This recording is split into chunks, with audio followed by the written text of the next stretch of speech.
ইন্নাল হামদালিল্লাহি ওয়াহদা ওয়াসসালাতু ওয়াসসালামু আলা মান লা নাবিয়্যা বা'দা ওয়া ক্বালা সুবহানাহু ওয়া তাআলা ওয়াইলুল লিকুল্লি হুমাযাতিল লুমাযা আন আবি হুরায়রা রাদিয়াল্লাহু তাআলা আনহু ক্বালা রাসূলুল্লাহি সাল্লাল্লাহু আলাইহি ওয়াসাল্লাম তাজিদুনা সাররান নাসি ইয়াউমাল কিয়ামাতি যাল ওয়াজহাইনি আল্লাযী ইয়াতি হাউলাই বিওয়াজহিন ওয়া ইয়াতি হাউলাই বিওয়াজহিন আন সাহাল ইবনে সাদিন রাদিয়াল্লাহু তাআলা আনহু ক্বালা রাসূলুল্লাহি সাল্লাল্লাহু আলাইহি ওয়াসাল্লাম মান ইয়াজমাল্লি মা বাইনা লাহইহি ওয়া মা বাইনা রিজলাইহি আজমাল্লাহুল জান্নাহ আন আয়েশা রাদিয়াল্লাহু তাআলা আনহা ক্বালাত কুলতু লিন নবী সাল্লাল্লাহু আলাইহি ওয়াসাল্লাম হাসবুকা মিন সাফিয়াতা কাযা ওয়া কাযা তা'নি কাসীরাতান ফাকালা লাকাদ কুলতি কালিমাতান লাউ মুজিজাত বিহাল বাহরা লামাজিজাতুহু। সমস্ত প্রশংসা একমাত্র সেই মহান আল্লাহ রাব্বুল আলামিনের জন্য, যে আল্লাহ রাব্বুল আলামিন আমাদেরকে সৃষ্টি করেছেন। শুধু সৃষ্টি করেননি, তিনি সর্বশ্রেষ্ঠ জাতি এবং সর্বশ্রেষ্ঠ নবীর উম্মত এবং সর্বশ্রেষ্ঠ মাখলুকাত করে তিনি আমাদেরকে দুনিয়াতে পাঠিয়েছেন। তাই সেই মহান প্রভুর শুকরিয়া আদায় করে শেষ করা যাবে না। তবু আজকে আমরা আল্লাহকে খুশি করার জন্য সকলেই আমরা আল্লাহর প্রশংসা করব, তার নিজস্ব কোনো ভাষা দিয়ে আমরা সকলেই বলি আলহামদুলিল্লাহ। তারপরে পরে শান্তি অবতীর্ণ হোক সেই মহানবী মহামানব মুহাম্মদ সাল্লাল্লাহু আলাইহি সাল্লামের উপর। আল্লাহুম্মা সাল্লি আলাইহি আল্লাহুম্মা বারিক আলাইহি সাল্লাল্লাহু আলাইহি ওয়াসাল্লাম। সম্মানিত উপস্থিতি, আজকের আলোচ্য বিষয় হবে গীবত ও পরনিন্দা।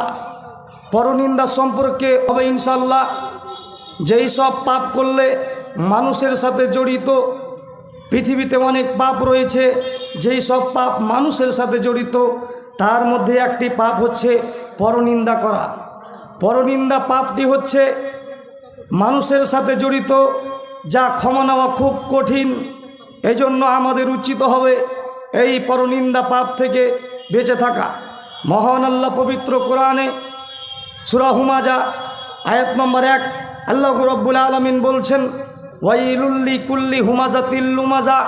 ধ্বংস ওরাই হবে যারা মানুষের পিছনে এবং সামনে গালাগাল দিবে। পিছনে নিন্দা করবে, সামনে মানুষের বদনাম করবে, এরাই ধ্বংস হবে। আল্লাহ রাব্বুল আলামিন আরো বলেন, ইয়া আইয়ুহাল্লাযীনা আমানু, হে ঈমানদারগণ, ইসতানিবু কাসীরাম মিনাজ যন্নি ইন্না বা'দা যন্নি ইসমুন ওয়ালা তাজাসসু ওয়ালা ইয়াগতাব বা'যুকুম বা'যা।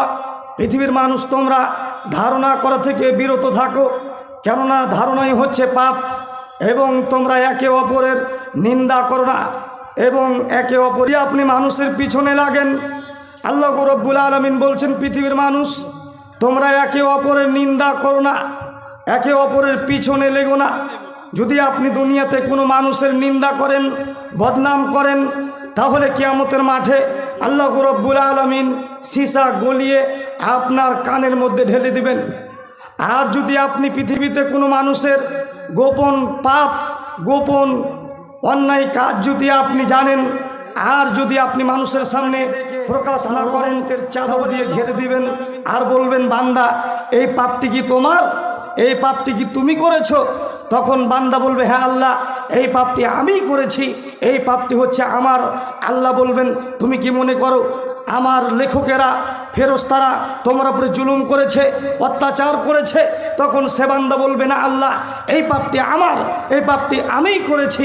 তখন আল্লাহ রাব্বুল আলামিন বলবে, দুনিয়াতে অমুক ব্যক্তির পাপের কথা তুমি জানতে, মানুষের সামনে প্রকাশ করনি বলে আজকে আমি আল্লাহ কিয়ামতের মাঠে সারা পৃথিবীর মানুষের সামনে তোমার পাপ মানুষের সামনে প্রকাশ না করেই আমি তোমাকে জান্নাতে পাঠিয়ে দিলাম।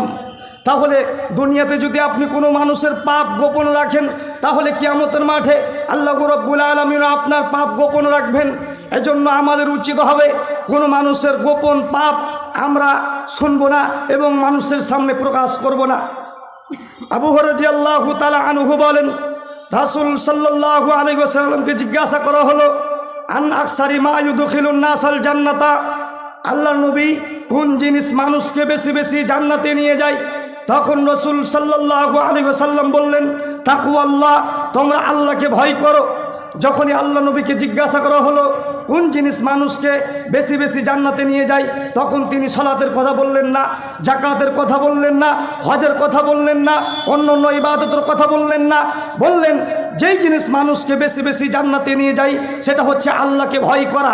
পৃথিবীতে মানুষ আল্লাহকে যত বেশি ভয় করবে সেই মানুষ তত সহজেই জান্নাতে যাবে।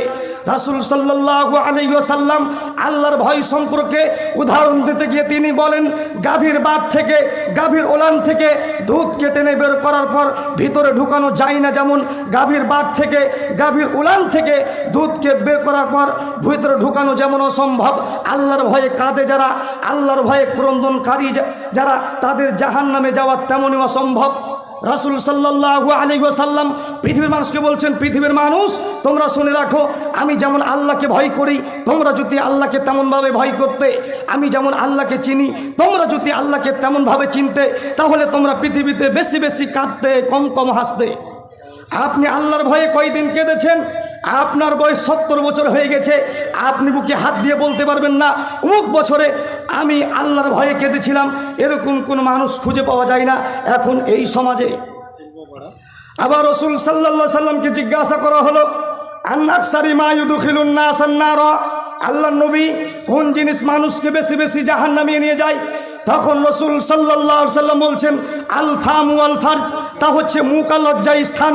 এই দুটি জিনিস মানুষকে বেশি বেশি জাহান্নামে নিয়ে যায়। মুখ দিয়ে মানুষ করে গীবত, মুখ দিয়ে মানুষ করে মানুষের নামে মিথ্যা অপবাদ, মুখ দিয়ে মানুষ মানুষের নামে গীবত পরনিন্দা করে। এই জিহ্বার কারণে মানুষ বেশি বেশি জাহান্নামে নিয়ে যায়। একদা রাসূল সাল্লাল্লাহু আলাইহি ওয়াসাল্লাম সাহাবীদেরকে বলছেন, সাহাবীগণ তোমরা কি বলতে পারো মানুষকে পিছন দিক থেকে ধাক্কা মেরে জাহান্নামে নিক্ষেপ করে কি?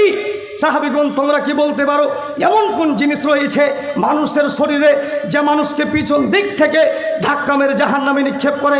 তখন সাহাবীগণ বলছেন, আল্লাহ নবী আমরা বলতে পারি না কি এমন জিনিস রয়েছে যা মানুষকে পিছন দিক থেকে ধাক্কা মেরে জাহান্নামে নিক্ষেপ করে।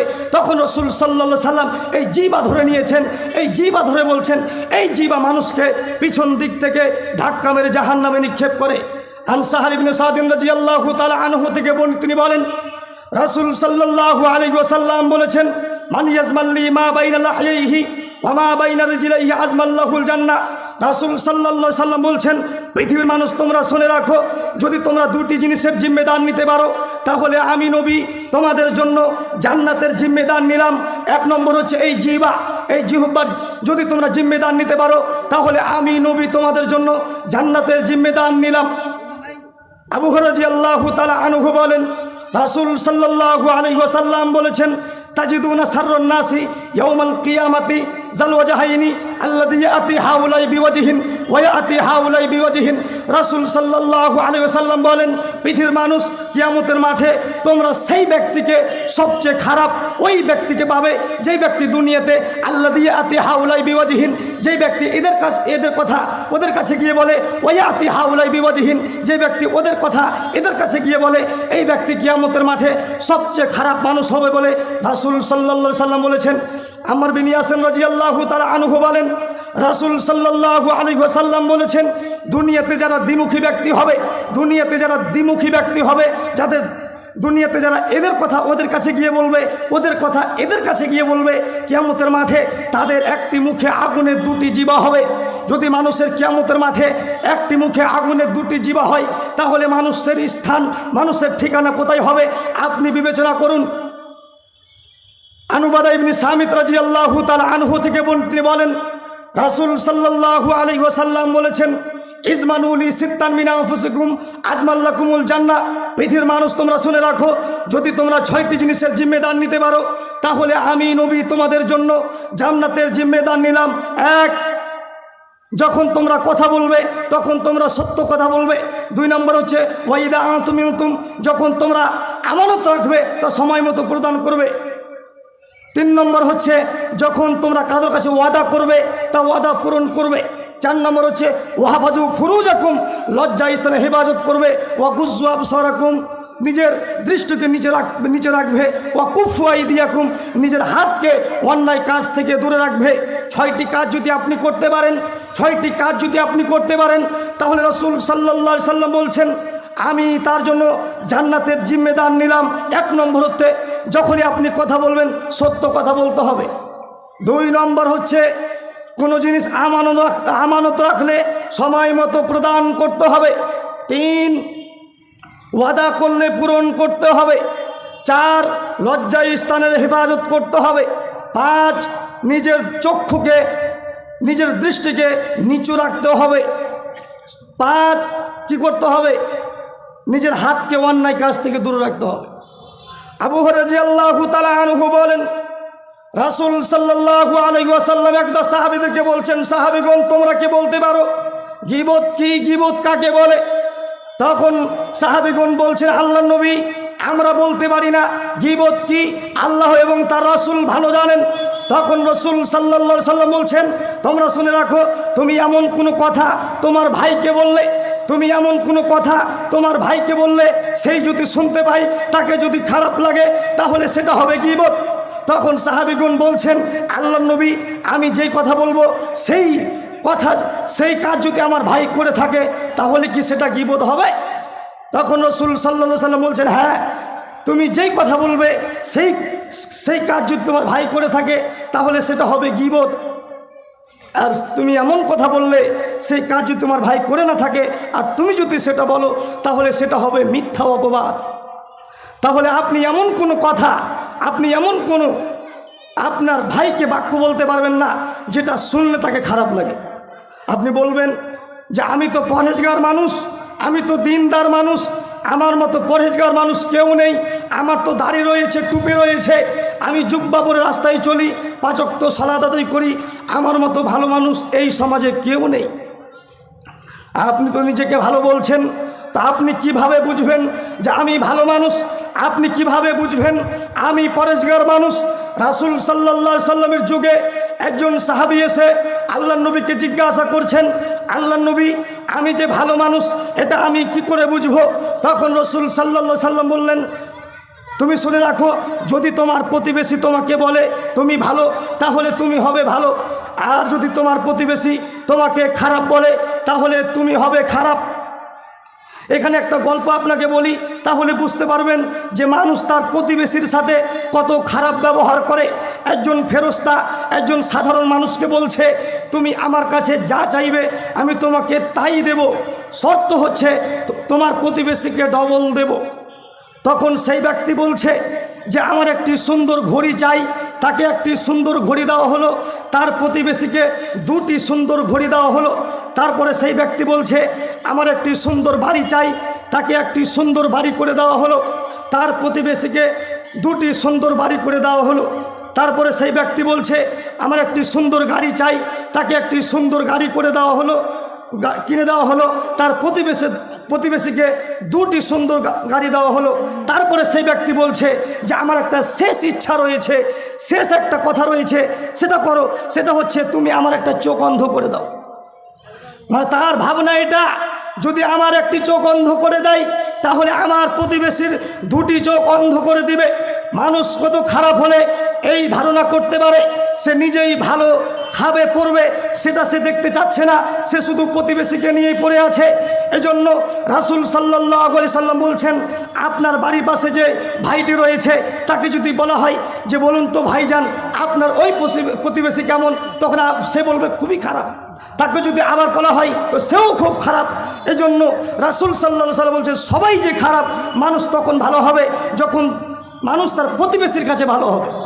যদি মানুষ তার প্রতিবেশীর কাছে ভালো না হয় তাহলে সে ব্যক্তি কখনো ভালো হতে পারে না। আন আয়েশা রাদিয়াল্লাহু তাআলা আনহা قالت قلت للنبي صلى الله عليه وسلم حسبك من صفية كذا وكذا। আয়েশা রাদিয়াল্লাহু তাআলা আনহা বলেন একদা রাসূল সাল্লাল্লাহু আলাইহি সাল্লাম সাফিয়া সম্পর্কে প্রশংসা করতে লাগলেন। আল্লাহ নবী সব সময় বলতেন সাফিয়া হচ্ছে গুণবতী মহিলা, সাফিয়া হচ্ছে সুন্দরী মহিলা, সাফিয়া হচ্ছে ধৈর্যশীল মহিলা। আল্লাহ নবী সব সময় সাফিয়ার প্রশংসা করতেন। একদা আয়েশা রাদিয়াল্লাহু তাআলা আনহা সহ্য করতে না পেরে তিনি বললেন, আল্লাহ নবী একজন খাটো মহিলার এত কেন প্রশংসা করছেন? যখনই আয়েশা রাদিয়াল্লাহু তাআলা আনহা সাফিয়াকে খাটো বলেছে, তখন আল্লাহ নবী বলছেন, ফাকালা লাকাদ কুলতি কালিমাতান লাউ মুজিজাত বিহাল বাহরা লামাজিজাতহু। আল্লাহ নবী বলছে, আয়েশা তোমার এই কথা এত জঘন্য কথা, আয়েশা তোমার এই বাক্য এত জঘন্য, তোমার এই শব্দকে যদি সমুদ্রের পানির মধ্যে ফেলে দেওয়া হয়, তোমার এই বাক্যকে যদি সমুদ্রের পানির মধ্যে ফেলে দেওয়া হয়, তাহলে সমুদ্রের রং ঘোলা হয়ে যাবে, সমুদ্রের রং পরিবর্তন হয়ে যাবে। খাটো বলার কারণে যদি সমুদ্র রং পরিবর্তন হয়ে যেতে পারে, খাটো বলার কারণে যদি এরকম সমুদ্র রং ঘোলা হয়ে যেতে পারে, তাহলে দিনরাত আমরা যারা মানুষের নামে গীবত করছি, বদনাম করছি, আমাদের অবস্থা কেমন হবে? জাবের রাদিয়াল্লাহু তাআলা আনহু বলেন, একদা আমি রাসূল সাল্লাল্লাহু আলাইহি সাল্লামের সাথে মিরাজে গেলাম, দেখলাম যে কিছু মানুষের নখ রয়েছে লম্বা লম্বা তামার, তারা কি করছে, নিজের চেহারার মাংস নিজেরাই চিড়ে খাচ্ছে। তখন আল্লাহ বলছে, জিবরাইল, এরা কারা যাদের নখ রয়েছে লম্বা লম্বা তামার, যারা নিজের চেহারার মাংস নিজেই চিড়ে খাচ্ছে? তখন জিবরাইল বলছে, আল্লাহ নবী, এরা হচ্ছে ওরাই যারা মানুষের নামে গীবত করত, এরা হচ্ছে ওরাই যারা মানুষের নামে বদনাম করত।